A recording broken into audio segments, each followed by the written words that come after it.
Hello and welcome back to Shakesyear. We are working on the Merry Wives of Windsor and we get to hear from Mr. Ford today, but he's in disguise as Brooke, Mr. Brooke.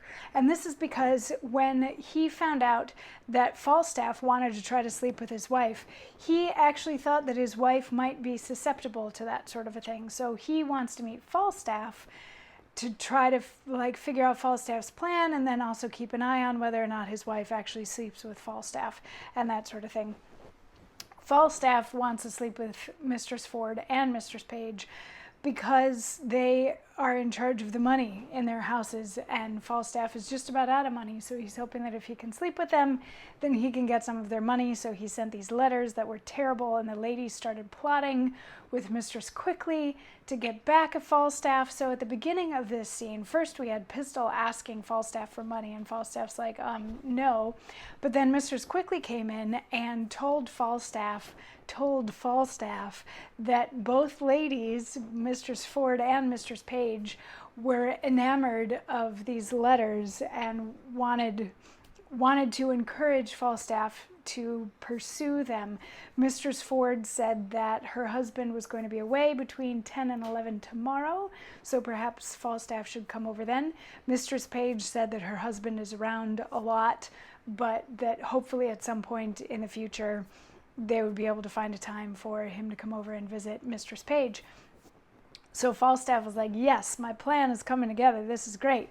Mistress Quickly and Robin, who is another guy that works for Falstaff, have gone off to Mistress Page's house. And as they're leaving, Brooke comes in.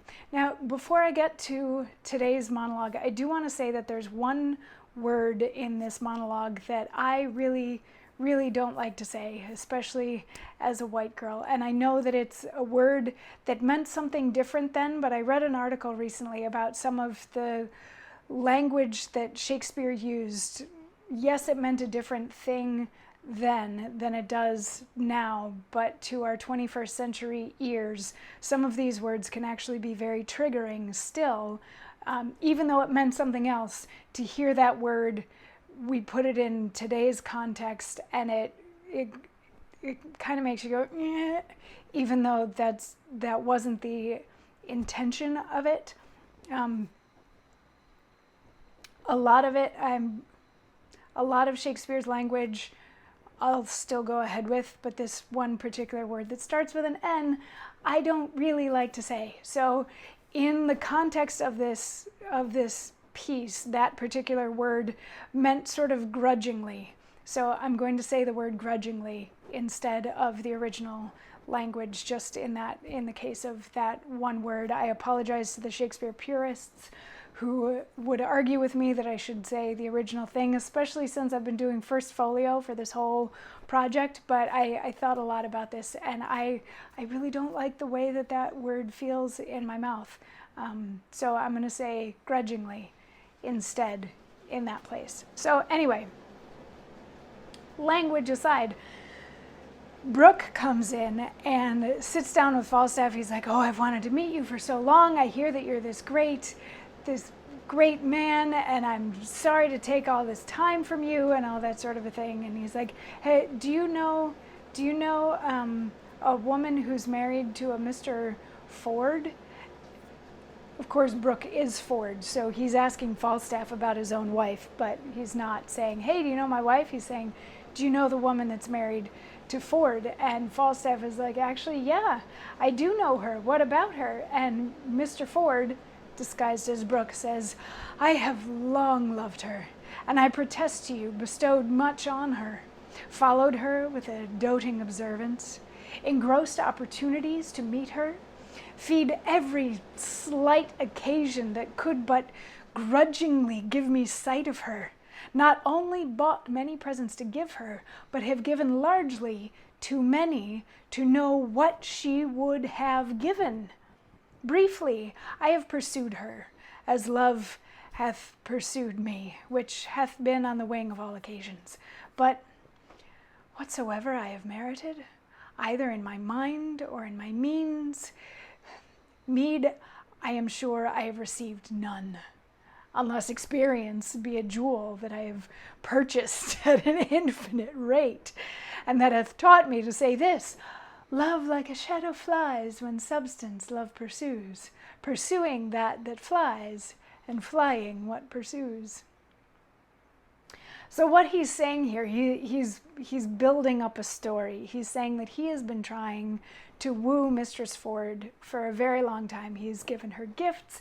He's bribed people to find out what kinds of gifts that she wants, all this sort of thing. He's pursued her. He's made advances, all this sort of thing.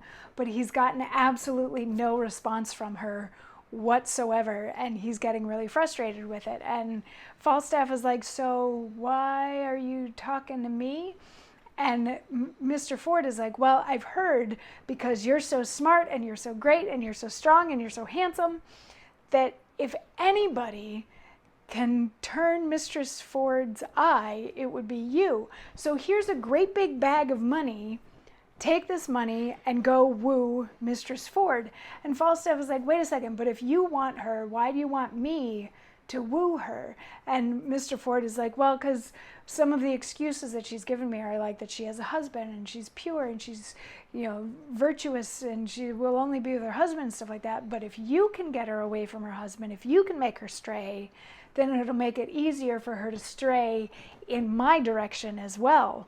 And Falstaff is like, I got it. And just so you know, I've already started wooing her, and I sent her a letter, and I know that her husband is going to be gone tomorrow between 10 and 11 when I plan to go over there. So come and visit me tomorrow night, and I'll tell you how my meeting went.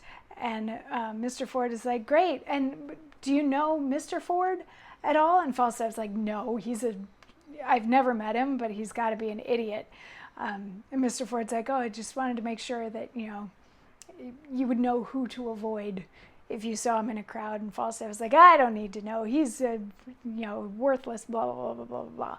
And Falstaff leaves to go on about his regular business. And Mr. Ford gets to have one more monologue tomorrow at the end of Act 2, Scene 2, before we move on and start to see how all of this plotting and timing and all of that sort of fun stuff works out. So I will see you tomorrow for that. Mwah.